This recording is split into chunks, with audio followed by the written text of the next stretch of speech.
En este vídeo vamos a repasar una de las tecnologías quizá más de moda y quizá también de las más complejas de las tecnologías digitales, bueno, voy a decir que emergentes, aunque cada vez con mayor presencia, que es todo lo que tiene que ver con blockchain. Bueno, ¿cómo surge blockchain? La historia es bastante conocida. Blockchain nació ligado al Bitcoin, la criptomoneda probablemente más famosa, y que fue conceptualizada en 2008 por Satoshi Nakamoto y la implementó por primera vez en 2009. ¿Quién es Satoshi Nakamoto? No se sabe. Es anónimo, no se sabe si es una persona, si es una organización. Hay hipótesis, pero todavía en este momento se considera como un misterio quién realmente es Satoshi Nakamoto. En cualquier caso, es el creador de Bitcoin y lo que nos interesa es saber que blockchain en su nacimiento vino ligado al Bitcoin. Pero como concepto, realmente son cosas diferentes. Blockchain viene a ser una tecnología o unas plataformas, si queremos verlo así, sobre la cual se construyen aplicaciones o soluciones, de las cuales una de ellas son las criptomonedas y Bitcoin es un caso especial. Es verdad que en la implementación de Bitcoin está absolutamente entrelazado con blockchain y no hay esa diferenciación, pero conceptualmente y como ha evolucionado en otras plataformas y otras aplicaciones, son temas diferentes y realmente lo que nos interesa es blockchain. Bien, bueno, una definición que podemos dar de blockchain, que no es fácil de entender a la primera, pero que vamos a intentar desmenuzar, es la que vemos ahí. Blockchain es un registro digital de transacciones descentralizado, distribuido y securizado usando tecnologías criptográficas. Como digo, dicho así, pues la verdad que no es que sea muy evidente, pero vamos a ver los elementos que están destacados en verde. Bien, entonces hablamos que es un registro digital. Lo que quiere decir es que blockchain, podemos decir que es un sitio donde se registran o se apuntan cosas. En cierto sentido, podríamos decir que es como una especie de base de datos, pero aquí hay que tener mucho cuidado porque no es equivalente ni de lejos a una base de datos, por ejemplo, relacional. Es mucho más ineficiente y está orientada a otro tipo de cosas, ¿vale? Entonces, es como una base de datos en el sentido que es un sitio donde almacenas información, pero no es equivalente a una base de datos de las que les concedemos ese nombre, ¿vale? Y almacena de tal forma que lo que está ahí en la cadena de bloques, en el blockchain, tiene lo que se llama un estado único, que es el mismo para cualquier actor y para todo el mundo. ¿Bien? Eso es lo que significa que es un registro digital. Hablamos de que registra transacciones porque fundamentalmente la unidad de lo que registra blockchain son ese tipo de intercambios entre entidades, transacciones, ¿vale? Aunque esas transacciones con frecuencia y van a tener también mucho peso, involucran activos o elementos de valor. Bien, es descentralizado, aunque como luego veremos hay alguna variante, pero el blockchain más auténtico, el que se llama público, promueve relaciones P2P entre las entidades, personas, empresas, instituciones que interaccionan sin la intervención de un intermediario o una autoridad central. Así, por ejemplo, los intercambios económicos promueven, vamos a decir, la independencia de los bancos centrales. Es distribuida en el sentido que, aunque decíamos cuando hablamos de registro digital que el Estado es único para cualquier actor, para cualquiera que acceda al blockchain, para todo el mundo, pero físicamente realmente está replicado en muchos nodos, en una serie de nodos, de forma que, aunque el estado es único, físicamente está en muchos sitios. Y esto es importante porque lo veremos luego a hablar de confianza. Para falsear la información de blockchain hay que atacar con éxito muchos nodos. ¿Bien? Y luego está securizado mediante técnicas criptográficas. No es que blockchain por sí mismo haya inventado ninguna técnica criptográfica especial, pero sí es verdad que hace un uso abundante de las técnicas criptográficas y de técnicas criptográficas de las más avanzadas. Bien. Por hacer un pequeño matiz, vamos a decir, formal o terminológico. En general hablamos de blockchain, cadena de bloques, que es una estructura de cómo se hace ese registro que precisamente se basa en bloques enlazados y por se llama así. Hay un concepto más genérico que es el DLT, Distributed Ledger Technology, que abarca blockchain y a otras variantes que existen con la misma idea, o sea que también con criptografía, distribuido y demás, pero que no lo hacen en base a bloques. Bien. De todas formas, en general, aunque lo correcto quizás sería hablar de DLT, en general casi todas las implementaciones son como cadenas de bloques y se suele hablar de blockchain para todos los casos. Bien. Luego insistiremos en ello, pero uno de los objetivos fundamentales de blockchain es generar confianza en lo que en él se hace. ¿Bien? ¿Y qué elementos de confianza aporta blockchain? Pues como decíamos, todas las transacciones están cifradas, que es un mecanismo no absolutamente irrompible, pero muy seguro de garantizar la información. Como decíamos, está compartido y replicado. Y eso quiere decir que si un atacante quiere falsear la información, como decíamos, no basta, como pudiera pasar si estuviera un solo servidor o dos servidores, con atacar con éxito un servidor o dos. Tiene que atacar con éxito la mitad más uno de los nodos. Y si atacar uno solo con éxito es realmente muy difícil, conseguirlo n más uno no es que sea 100% imposible, pero es lo que más se acerca a que sea imposible. ¿Vale? Las transacciones y la generación de los bloques se aprueban por consenso, con lo cual también dificulta el que de alguna forma, vamos a decir, unilateral, se hagan cambios en la cadena de bloques. Las transacciones no se pueden borrar ni modificar. Una vez que están hechas son, bueno, voy a decir de una forma que puede parecer exagerada, voy a decir que son eternas. No se pueden borrar, no se pueden modificar. Si una transacción, por lo que sea, es errónea, para corregir el resultado hay que hacer una transacción, una nueva transacción que deshaga el efecto de la anterior. Pero lo que está hecho, hecho está. No se permite modificar, ni falsear, ni borrar lo que ya existía. ¿Vale? Luego, hay dos mecanismos adicionales. Por una parte, el blockchain público es auditable. Cualquiera de nosotros puede ver lo que hay ahí, es público para todo el mundo y eso da confianza en el sentido que si todo el mundo lo está viendo, parece como más difícil que alguien pueda, digamos, tocar algo sin que pasando inadvertido, vamos a decir, ¿vale? Hay otra variante que ahora mencionaremos, que son los permisos, que aplican en otro tipo de plataformas de blockchain y es más parecido a un sistema de autenticación y autorización de sistemas más tradicionales, ¿vale? En cualquier caso, como vemos, blockchain aporta muchos mecanismos orientados a generar confianza en lo que en él se hace, ¿vale? Como decía, hay varios tipos de blockchain, no voy a entrar en muchos detalles, pero antes hablamos de los permisos, el blockchain más puro es lo que se llama permissionless, sin permisos, cualquier persona o organización con un ordenador puede acceder y ver lo que hay ahí, pero también las hay con permisos, en que, bueno, es más parecido a ciertas limitaciones sobre quién puede leer la información, quién puede proponer una transacción y quién puede validarla. Y luego, el blockchain más puro, que en el fondo es el que he contado hasta ahora, es el blockchain que se llama público, que es abierto, pero existen un extremo, que es el que se llama privado, en que la plataforma realmente es de la autoridad. Los puristas de blockchain consideran que eso, aunque tecnológicamente pueda utilizar cadena de bloques y criptografía, no es un verdadero blockchain. Y luego están las federadas de consorcio, que sí que tienen un cierto éxito en que se unen conjuntos de empresas, pues decenas a lo mejor de empresas, para gestionar una plataforma de blockchain. Eso es un punto un poco intermedio entre lo que es la pública y la privada. Bien. Podemos hablar más de esto, pero vamos a dejarlo aquí.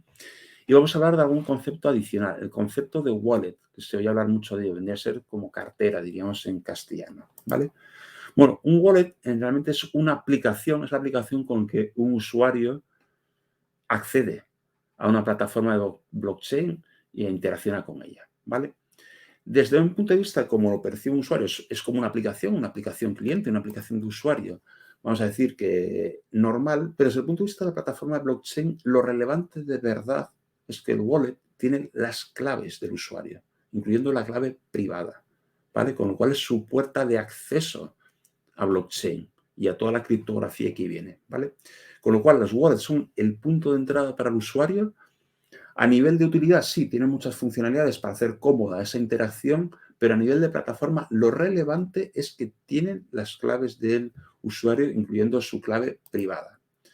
No vamos a entrar en detalles, pero bueno, pues hay wallets que son aplicaciones de escritorio, Hay aplicaciones web, hay aplicaciones móviles y, bueno, pues dan más o menos funcionalidades y te permiten acceder a más o menos plataformas de blockchain, uso de distintas criptomonedas y demás, ¿vale?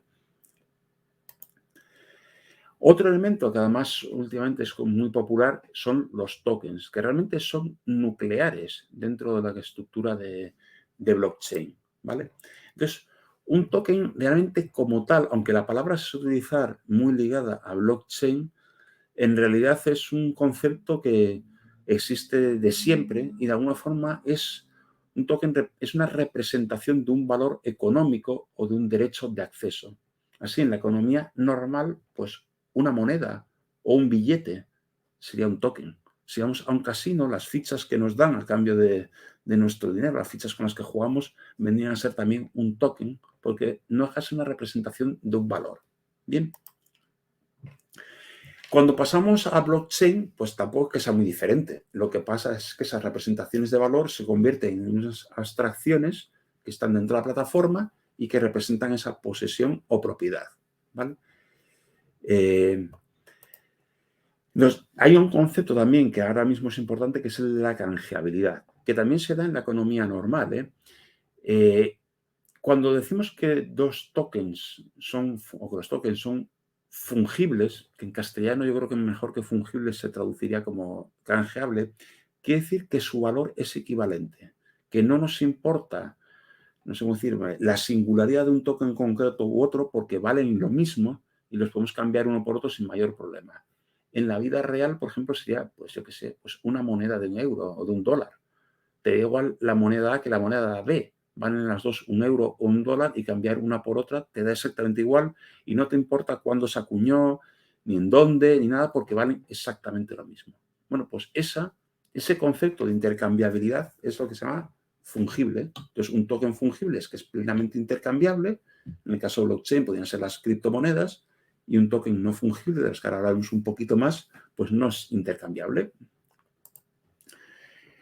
Otro concepto que se habla con respecto a los tokens es que son intrínsecos o extrínsecos. Decíamos que son una representación de valor, en algún caso representan un valor, en algunos casos bastante comunes, representan un valor, un activo que está fuera de la plataforma de blockchain, pues un edificio, una propiedad, un derecho de voto, ¿vale? Y en otros casos, y está empezando a crecer, son intrínsecos, porque son elementos digitales que viven en la propia plataforma de blockchain.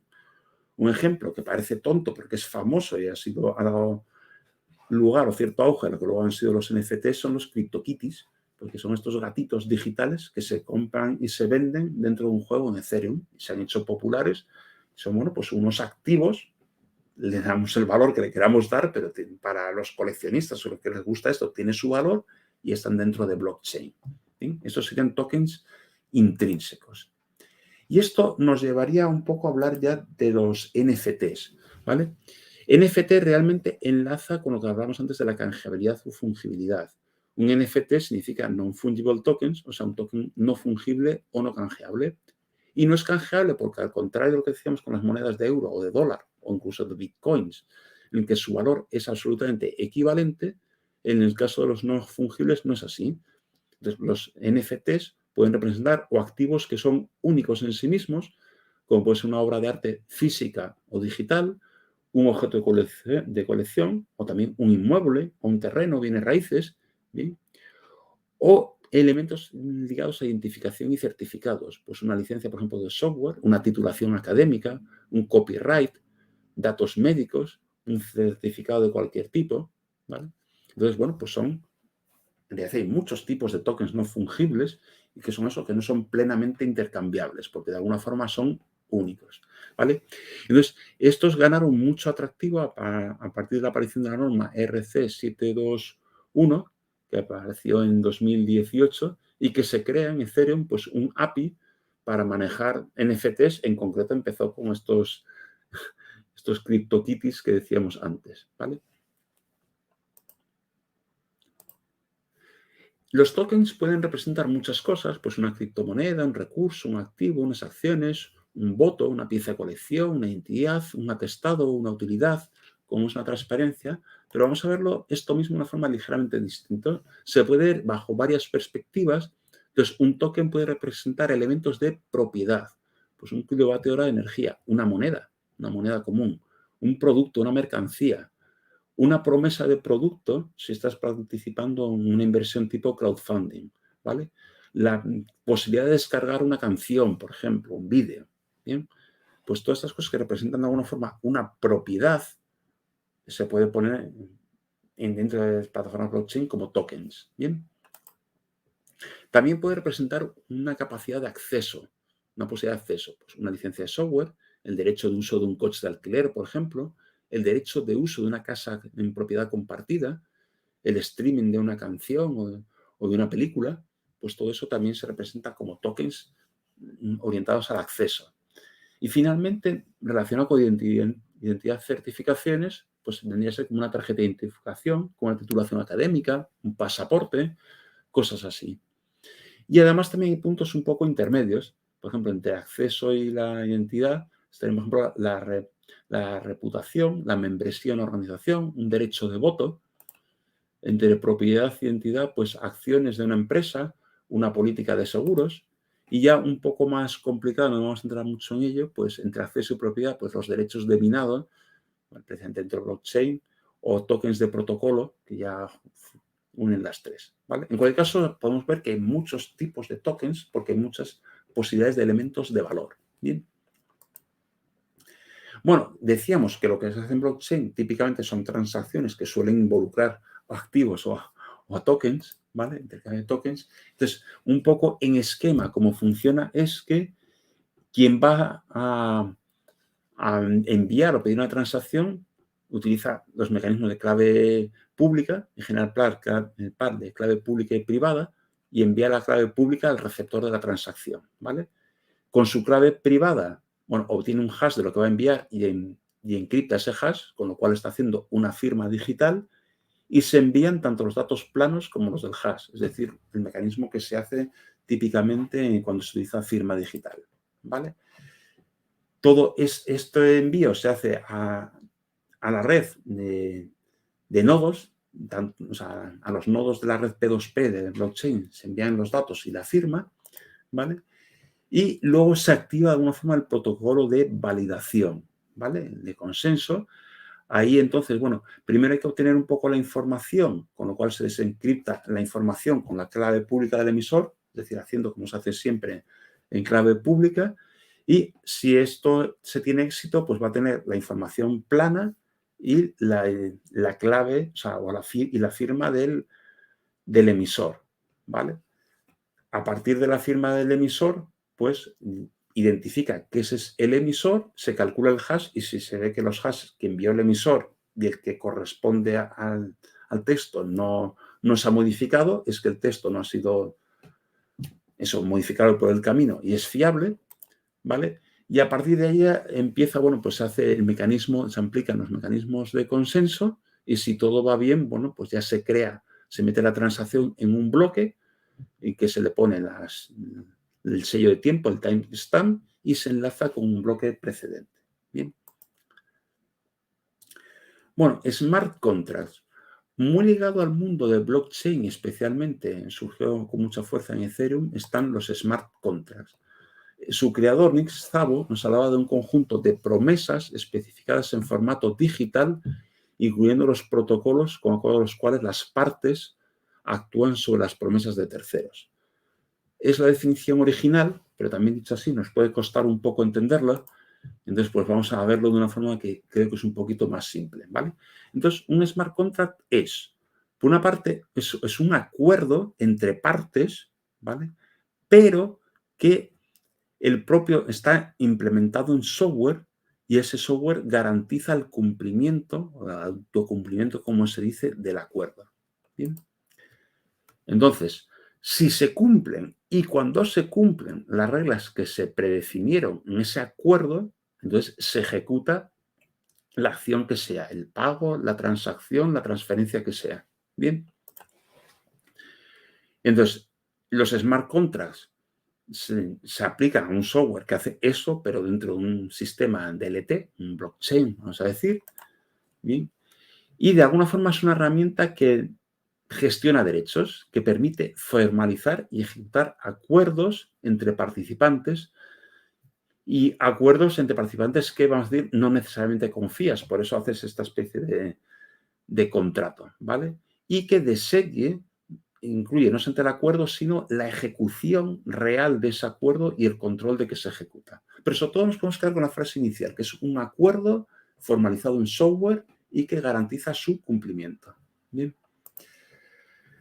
Una paradoja en cuanto al nombre, dos paradojas. Se habla de contratos, pero no son contratos en el sentido legal. Por supuesto, cada Estado tiene libertad para concederle validez legal si quiere, pero no tienen por qué tener validez legal y en general no tienen validez legal, ¿vale? Y se habla que son inteligentes, pero no son inteligentes en el sentido de tener una lógica complicada, ni por supuesto de que aplique inteligencia artificial. En general, lo que implementan los smart contracts son reglas, son acuerdos bastante sencillos y con bastante poca inteligencia. Bien. En muchos casos, para que se produzca el cumplimiento o las condiciones que fuerzan o que dan lugar a que se ejecute el smart contract, se necesita información externa, ¿vale? Una información externa que tiene que ser capaz de entrar en un mundo, vamos a decir, tan cerrado como son las plataformas de blockchain, tan cerrado por lo seguro que es, ¿vale? Bueno, el mecanismo que hay para obtener de alguna forma información del exterior y que eso active transacciones dentro de las cuales se ejecutan smart contracts son lo que se llaman los oráculos, oracles, ¿vale? Entonces, bueno, pues un tipo de programas especiales que están autorizados a ejecutar transacciones y en base a ellos transmitir información. Por poner un ejemplo, aunque está muy simplificado de cómo podría funcionar los oracles, los oráculos, y el tema de los smart contracts, ¿vale? Vamos a suponer un agricultor, ¿vale?, que quiere asegurar su cosecha ante heladas con una aseguradora, ¿vale?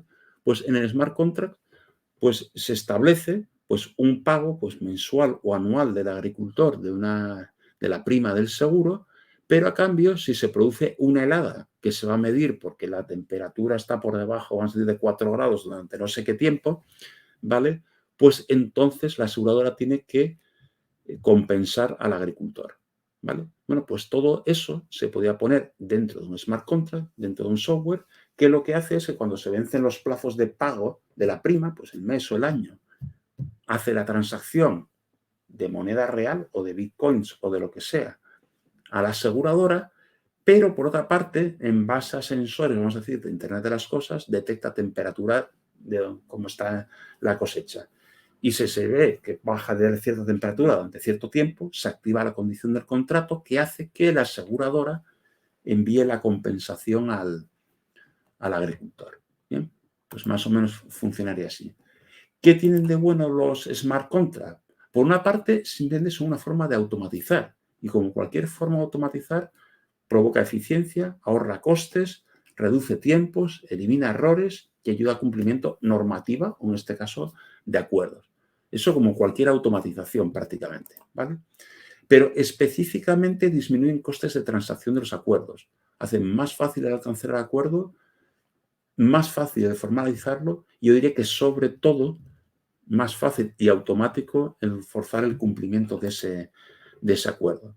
Y disminuyen el número de intermediarios porque adopta la filosofía, vamos a decir, P2P. ¿Bien? Y además favorecen la transparencia porque como todo lo que está en blockchain, pues es, cuando es un blockchain como Ethereum, que es público, pues eso es público. ¿Bien? ¿Y cuál es la proposición de valor de blockchain? Si lo resumimos. Antes hablábamos de la confianza y efectivamente es así, pero vamos a añadir dos cosas. Por una parte, el estado único, el hecho de que toda la información que hay en la cadena de bloques, en el blockchain, es igual para todo, cualquier actor, para todo el mundo. El modelo P2P, que permite interacciones directas entre participantes y una autoridad central, y sobre todo, esos mecanismos de confianza que veíamos antes. Bien. Y los casos de uso típicamente se centralizan en explotar tres cosas. O escenarios de transacciones con intercambios de activos físicos y o financieros como moneda de curso legal normal o criptomonedas, la trazabilidad de los activos a lo largo de su ciclo de vida y la automatización de compromisos como veíamos con los smart contracts. No vamos a entrar mucho en detalle, pero ahí os dejo pues algunos casos de uso sectoriales. Entonces vemos, por ejemplo, en la parte de automoción, cómo estaba la parte de transacciones con micropagos, por ejemplo, pero también vemos en la parte de defensa, sector aeroespacial y defensa, en textil y moda, también elementos de gestión de la cadena de suministro, ¿vale? O en servicios de comida, pues también un poco, siguiendo su mismo trazabilidad, pues la procedencia, si es de una fuente de origen que sea sostenible o que sea sana, ¿vale? En seguros, en gestión de los partes, ¿vale? Puede ser una forma de, también un poco de transacciones, o incluso un smart contract que podía automatizar los partes de, bueno, pues de incidentes. En medicina, de alguna forma, también la trazabilidad pues, de dispositivos médicos o de farmacias. Se ha hecho también con vacunas. En fin, en deportes, pues un poco colecciones digitales, utilizando un poco el tema de NFTs. Bueno, son muchos, os queda en la documentación, ¿vale? Pero se basan un poco sobre todo eso, o en transacciones o en trazabilidad de activos, ¿vale?